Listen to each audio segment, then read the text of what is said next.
வணக்கம். தந்தையின் பாட்காஸ்ட் செய்திகளை வாசிப்பது நான் வைகரை வருணன். முதலில் தலைப்புச் செய்திகளை பார்க்கலாம். தோற்கடித்தவர்களை பழிவாங்குவதில் குறியாக இருக்க வேண்டாம், அரசை பொதுவாக நடத்துங்கள். பிரதமர் மோடிக்கு முதலமைச்சர் ஸ்டாலின் வேண்டுகோள். தமிழகத்தில் பிறந்து வளர்ந்தேன், தமிழை நேசிக்கிறேன் என சொல்லும் நிர்மலா சீதாராமன் பட்ஜெட்டில் தமிழகம் என ஒரு இடத்தில் கூட சொல்லாதது வேதனை. மாநிலங்களவையில் காங்கிரஸ் எம்பி ப. சிதம்பரம் விமர்சனம். மத்திய பட்ஜெட்டை எதிர்த்து நாடாளுமன்ற இரு அவைகளிலும் எதிர்க்கட்சி எம்பிக்கள் கடும் அமளி. மாநிலங்களின் பெயர்களை குறிப்பிடாததால் அவை புறக்கணிக்கப்பட்டதாக அர்த்தமில்லை என நிதியமைச்சர் நிர்மலா சீதாராமன் விளக்கம். இரட்டை இலையே நம் பக்கம் இருக்கும்போது வேறு யார் பிரபலம்? தேனி தொகுதி அதிமுக நிர்வாகிகளிடம் EPS கேள்வி. அதிமுக ஒருங்கிணைவதில் தடைக்கல்லாக இருப்பது எடப்பாடி பழனிசாமிதான். அமமுக பொதுச் செயலாளர் TTV தினகரன் குற்றச்சாட்டு. பாலிவுட் பாட்ஷா என்று அழைக்கப்படும் நடிகர் ஷாருக்கானின் உருவம் பதித்த நாணயம் வெளியீடு. பாரிஸில் உள்ள கிரெவின் மியூசியம் கௌரவம். தமிழகத்தில் முதல் முறையாக டென்னிஸ் கிளப் சாம்பியன்ஷிப் செப்டம்பரில் 45 நாட்கள் நடைபெறுகிறது. ரசிகர்கள் இலவசமாக பார்க்கலாம் என டென்னிஸ் சங்கம் அறிவிப்பு. TNPL தொடரில் திருப்புரணி திருள் வெற்றி. நெல்லை அணியை 5 ரன்கள் வித்தியாசத்தில் வீழ்த்தியது. சாம்பியன்ஸ் டிராபி கிரிக்கெட் தொடரில் பாகிஸ்தானில் விளையாட இந்தியாவை சம்மதிக்க வைக்க வேண்டும். ICC-யிடம் பாகிஸ்தான் கிரிக்கெட் வாரியம் கோரிக்கை. இனி விரிவான செய்திகள். தேர்தலில் தோற்கடித்தவர்களை பழிவாங்குவதில் குறியாக இருக்க வேண்டாம் என்று பிரதமர் மோடிக்கு முதல்வர் ஸ்டாலின் வலியுறுத்தியுள்ளார். மத்திய பட்ஜெட்டில் பல மாநிலங்கள் புறக்கணிக்கப்பட்டிருப்பதாக கூறி டெல்லியில் இந்தியா கூட்டணி எம்பிக்கள் ஆர்ப்பாட்டம் நடத்தினர். இது தொடர்பான வீடியோவை வெளியிட்டு எக்ஸ் தளத்தில் பதிவிட்டுள்ள முதல்வர் ஸ்டாலின், இன்னமும் தோற்கடித்தவர்களை பழிவாங்குவதில் குறியாக இருக்க வேண்டாம் என தெரிவித்துள்ளார். அரசியல் விருப்பு வெறுப்புகளுக்கு ஏற்ப அரசை நடத்தினால் தனிமைப்பட்டு போவீர்கள் எனவும் அவர் குறிப்பிட்டுள்ளார். 2026 தேர்தல் ஒன்றையே கருத்தில் கொண்டு கிராமமாக சென்று பிரச்சாரம் செய்ய வேண்டும் என அதிமுக நிர்வாகிகளிடம் EPS வலியுறுத்தியுள்ளார். நாடாளுமன்ற தேர்தல் முடிவுகள் குறித்து அதிமுக பொதுச் செயலாளர் எடப்பாடி பழனிசாமி தொகுதி வாரியாக கட்சி நிர்வாகிகளுடன் ஆலோசனை நடத்தி வருகிறார்.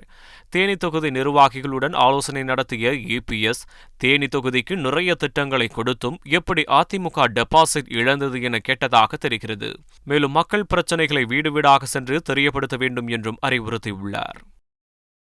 அதிமுக ஒருங்கிணைவதில் தடைக்கல்லாக இருப்பது எடப்பாடி பழனிசாமிதான் என அம்மா மக்கள் முன்னேற்றக் கழக பொதுச் செயலாளர் TTV தினகரன் விமர்சித்துள்ளார். EPS தலைமையில் இருக்கும் வரை அதிமுக இணைய வாய்ப்பில்லை என்றும் தான் மட்டுமே தலைமையில் இருக்க வேண்டும் என நினைப்பவர் EPS என்றும் அவர் கூறியுள்ளார். கள்ளச்சாராய மற்றும் சட்டவிரோத மது விற்பனை வழக்குகளில் தொடர்புடைய நபர்களின் 466 வங்கிக் கணக்குகளை முடக்கி வடக்கு மண்டல IG அஷ்ரா கார்க் உத்தரவிட்டுள்ளார். வடக்கு மண்டலத்தில் உள்ள மாவட்டங்களில் IG அஷ்ரா கார்க் தலைமையில் 800க்கும் மேற்பட்ட போலீசார் கடந்த 14ஆம் தேதி முதல் 23ஆம் தேதி வரை சோதனையில் ஈடுபட்டனர். பல லிட்டர் சாராயத்தை பறிமுதல் செய்த அவர்கள் அவற்றை விற்பனை செய்து வந்தவர்களின் வங்கிக் கணக்குகளை முடக்கி வருகின்றனர். நியாய விலை கடைகளில் தரமான பொருட்கள் வழங்கப்படுவதாக அமைச்சர் சக்கரபாணி தெரிவித்துள்ளார். திண்டுக்கல் மாவட்டம் தொப்பம்பட்டி ஊராட்சி ஒன்றிய பகுதிகளில் பல்வேறு திட்ட பணிகளுக்கான அடிக்கல் நாட்டு விழா நடைபெற்றது.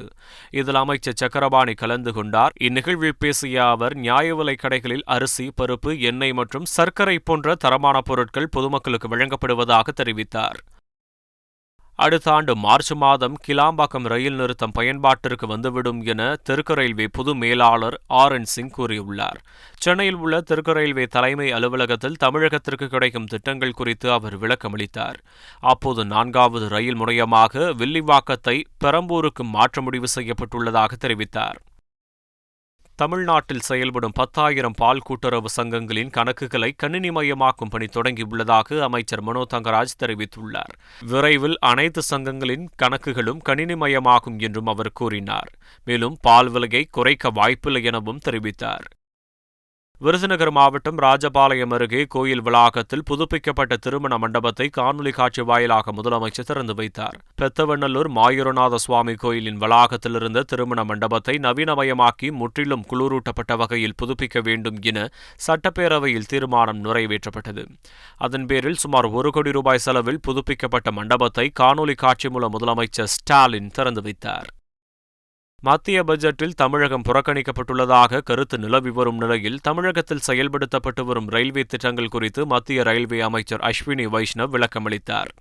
தமிழகத்திற்கு கடந்த 10 ஆண்டுகளில் 7 மடங்கு நிதி ஒதுக்கீடு அதிகரித்து 6,362 கோடியாக உயர்த்தப்பட்டிருப்பதாக குறிப்பிட்டுள்ளார். தமிழகத்தில் 22 ரயில் திட்டங்கள் தற்போது செயலாக்கத்தில் உள்ளதாகவும் 77 ரயில் நிலையங்கள் விமான நிலையத்திற்கு இணையாக அதிநவீனமாக மாற்றப்பட உள்ளதாகவும் தெரிவித்தார்.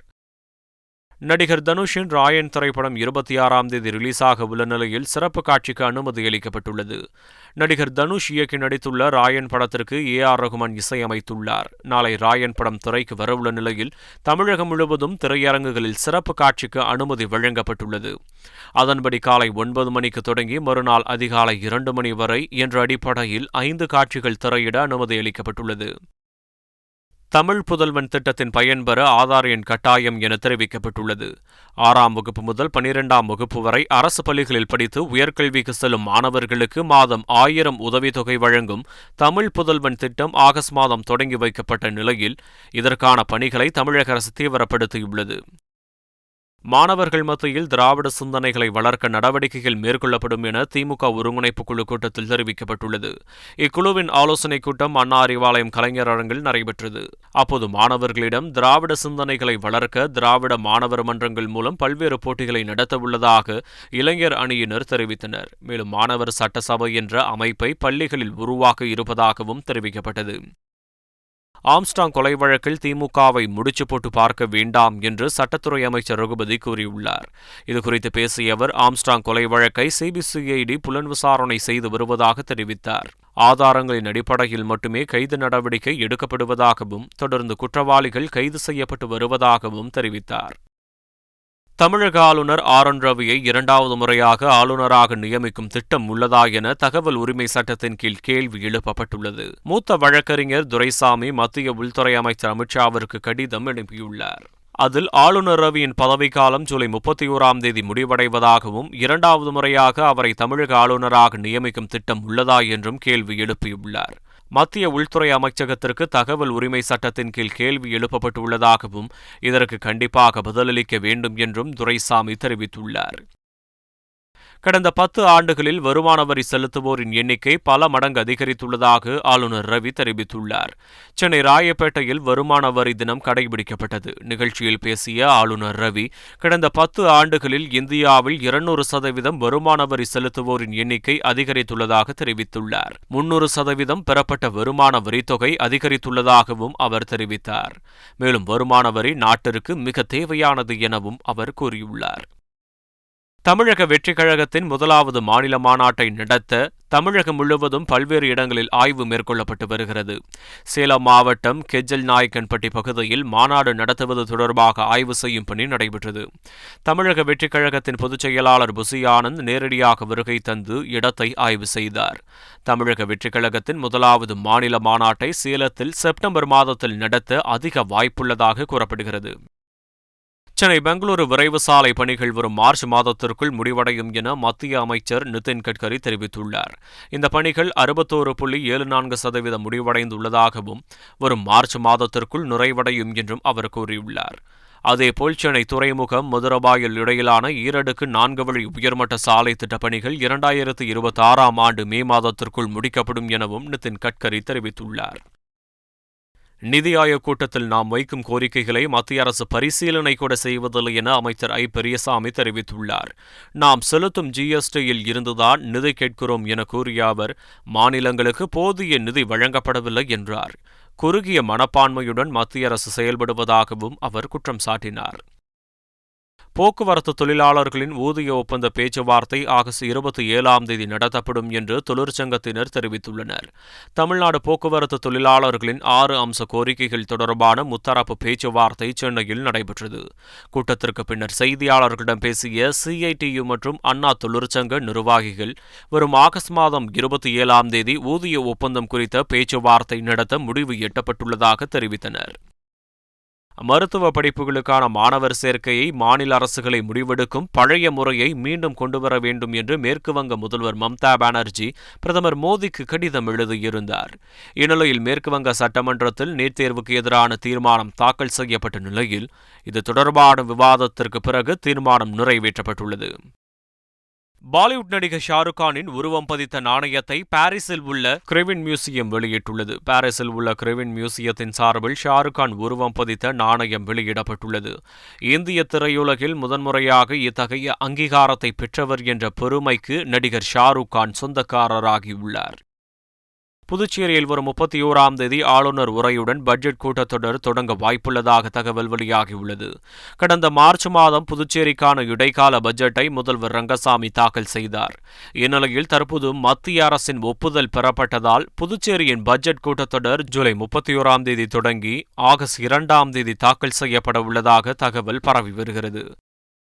கர்நாடகாவில் போக்குவரத்து விதிமீறலில் ஈடுபட்ட இளைஞர் தன்னிடம் கல்லூரி கட்டணம் மட்டுமே இருப்பதாக கூறி எழுததால் பெண் காவலரே அபராத தொகையை செலுத்தியுள்ளார். பாகல்கோட் மாவட்டம் இல்கல் பகுதியில் பெண் காவல் உதவி ஆய்வாளர் SR நாயக் வாகன சோதனையில் ஈடுபட்டார். அந்த வழியாக இருசக்கர வாகனத்தில் 3 பேர் வந்ததால் அவர்களை மடக்கி அபராதம் விதித்துள்ளனர். சம்பந்தப்பட்ட இளைஞர் தன்னிடம் கல்லூரி கட்டணம் மட்டுமே இருப்பதாக கூறி அழுதுள்ளார். மனம் இறங்கிய பெண் காவலர் அவரது பணத்தை திருப்பிக் கொடுத்துவிட்டு அபராத தொகையை தானே சொந்த பணத்தில் செலுத்தியுள்ளார்.